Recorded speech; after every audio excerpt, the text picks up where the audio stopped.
భావనిక Madiri, consultant at Harika ENT care hospitals, Vanasthalipuram branch. ఈరోజు మనం what are salivary gland tumours and దానికి treatment ఎట్లా ఉంటుంది అనేది చూద్దాం. సో ఈ సలైవరీ గ్లాండ్ ట్యూమర్స్ అంటే ఈ మన లాలాజలం ప్రొడ్యూస్ చేసే గ్లాండ్స్లో ఏమన్నా గడ్డల్లాగా వస్తే దాన్ని మనం సలైవరీ గ్లాండ్ ట్యూమర్స్ అని చెప్తాం. సో నేను చెప్పినట్టుగా ఇవి major salivary glands and minor salivary glands అని 2 టైప్స్ ఉంటాయండి. మోస్ట్లీ మేజర్ సలైవరీ గ్లాండ్స్లో వచ్చే ట్యూమర్స్ అన్ని బినైన్ అంటే నాన్ క్యాన్సరస్ అనమాట. Most of the tumours in major salivary glands are non cancerous.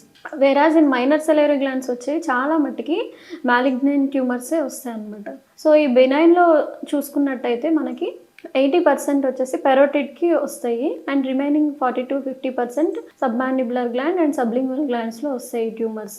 So and ఈ బినైన్ ట్యూమర్స్ వచ్చేసి మేజర్ సలైవరీ గ్లాండ్ ట్యూమర్స్ వచ్చేసి pleomorphic adenoma అని, వార్తిన్స్ ట్యూమర్ అని, ఆంకోసైటోమా ఇలా డివైడ్ చేస్తాము. And whether minor salivary glands వచ్చేసి mucoepidermoid carcinoma, adenoid cystic carcinoma, adenocarcinoma, squamous cell carcinoma, so ఇలా classification ఉంటుంది. అండ్ ఈ బినైన్ ట్యూమర్స్లో మోస్ట్ కామన్ మనం చూసేది ఏంటి అంటే ప్లియోమార్ఫిక్ అడినోమా. ఈ ప్లియోమార్ఫిక్ అడినోమా అంటే ఇది పెరోటిడ్ గ్లాండ్స్కి వచ్చే ట్యూమర్ అండి. సో ఇందులో మనకి ఎట్లా పేషెంట్ ప్రెజెంట్ చేస్తారు అంటే ఈ చెవి దగ్గర ఇయర్ లోబ్ కింద వాపు, చాలా రోజుల నుండి వాపు ఉండడం, అది ముందు చిన్నగా ఉండడం, గ్రాడ్యువల్గా సైజ్ పెరగడము, దాంతోపాటు ఇది స్ప్రెడ్ అనేది ఎక్కువ ఉంటే కొన్నిసార్లు మనకి ఇక్కడ ఫేస్కి సంబంధించిన నరం అనేది ఉంటుంది, ఫేషియల్ నర్వ్ ఉంటుంది అనమాట. సో ఇది ఎక్కువ స్ప్రెడ్ ఉంటే కనుక అదే ఎక్స్టెన్షన్, సైజ్ అండ్ ఎక్స్టెన్షన్ ఎక్కువ ఉంటే ఈవెన్ ఫేషియల్ నర్వ్ మీద కూడా ఎఫెక్ట్ చూపిస్తే అప్పుడు మనకి ఫేస్ కొంచెం మూతి పక్కకి డీవియేట్ అవ్వడం, కళ్ళు సరిగ్గా మీయలేకపోవడము, సెన్సేషన్ పోవడము, ఇలాంటి కంప్లైంట్స్తో కూడా ప్రజెంట్ చేస్తారు. యూజువల్గా ఈ ట్యూమర్స్ అసలు ఎలాంటి పేషెంట్స్లో వస్తాయంటే ఇంతకుముందు ఏమన్నా వాళ్ళు రేడియేషన్ తీసుకున్నా సరే, లేదంటే ఎప్స్టీన్ బార్ వైరస్ ఇట్లాంటి ఇన్ఫెక్షన్స్ ఏమన్నా వచ్చినా సరే, లేదంటే హెరిడిటరీ జెనెటిక్ ఆల్టరేషన్స్ వల్ల కూడా యూజువల్గా ఈ సలైవరీ గ్లాండ్ ట్యూమర్స్ అనేవి వస్తాయి అన్నమాట.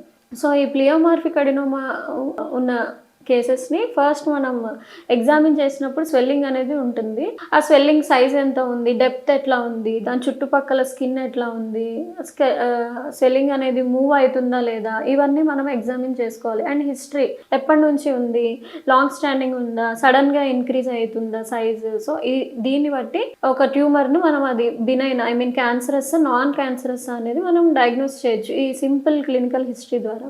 యూజువల్గా ఈ pleomorphic adenoma long standing history ఎప్పటి నుంచో ఉంటుంది, గ్రాడ్యువల్లీ ప్రోగ్రెసివ్ ఉంటుంది అనమాట.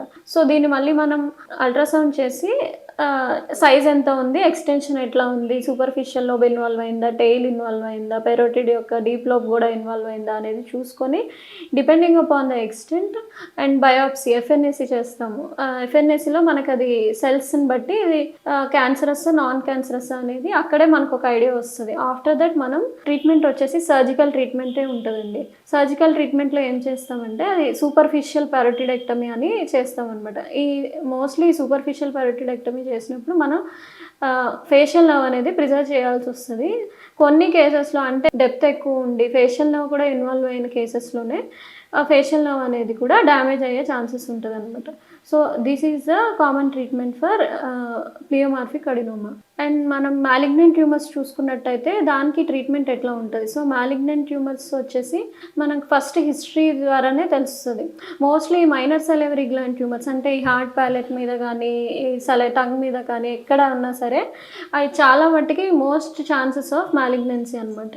అవి రీసెంట్గా వచ్చినాయా, సడన్గా గ్రాడ్యువల్గా ఇంక్రీజ్ అయినాయా, దాన్ని బట్టి హిస్టరీ ద్వారా మనం ఎవాల్యుయేట్ చేసుకొని అల్ట్రాసౌండ్ అండ్ ఎఫ్ఎన్ఏసి చేపిస్తాము. దాన్ని బట్టి we will go for procedure, surgical procedure. సర్జికల్గా ఏంటి అంటే నార్మల్గా మొత్తం గ్లాండ్ ఇన్వాల్వ్ అవుతుంది కాబట్టి మొత్తం గ్లాండ్ ఎక్సిషన్ అనేది చేయాల్సి వస్తుంది. చేసినాక కూడా డిపెండింగ్ అపాన్ ద బయాప్సీ చేసినాక స్టేజింగ్ని బట్టి కొన్ని కేసెస్లో ఏమవుతుందంటే ఈవెన్ ఆఫ్టర్ సర్జరీ మనం రేడియేషన్ ఇవ్వాల్సిన అవసరం కూడా వస్తుంది. కొన్ని కేసెస్లో వాళ్ళు అక్యూట్ అంటే త్వరగా డయాగ్నోస్ చేయలేను, వాళ్ళు లేటుగా ప్రజెంటేషన్ చేసిన పేషెంట్స్లో అయితే కొన్ని కేసెస్లో లంగ్స్కి, బోన్స్కి అట్లా కూడా ఈ క్యాన్సర్ సెల్స్ అని రీచ్ అయ్యి మెటాస్టాసిస్ అయ్యే ఛాన్సెస్ ఉంటుంది. సో అట్లాంటి వాళ్ళల్లో మనం పోస్ట్ సర్జరీ కీమోథెరపీ కూడా ఇవ్వాల్సి వస్తుంది. కొంతమంది పేషెంట్స్‌కి అసలు సర్జికల్‌గా మనం రిమూవ్ చేయలేము. బాగా వాళ్ళ సర్జరీ వల్ల వాళ్ళకి డిసడ్వాంటేజెసే ఎక్కువుంటాయి అన్న కేస్‌లో కూడా వాళ్ళకేం చేస్తామంటే ఓన్లీ పాలియేటివ్‌గా కీమోథెరపీ అనేది మనం అడ్వైస్ చేస్తాం. So, this is the common treatment procedures for benign and malignant tumours of salivary gland tumours.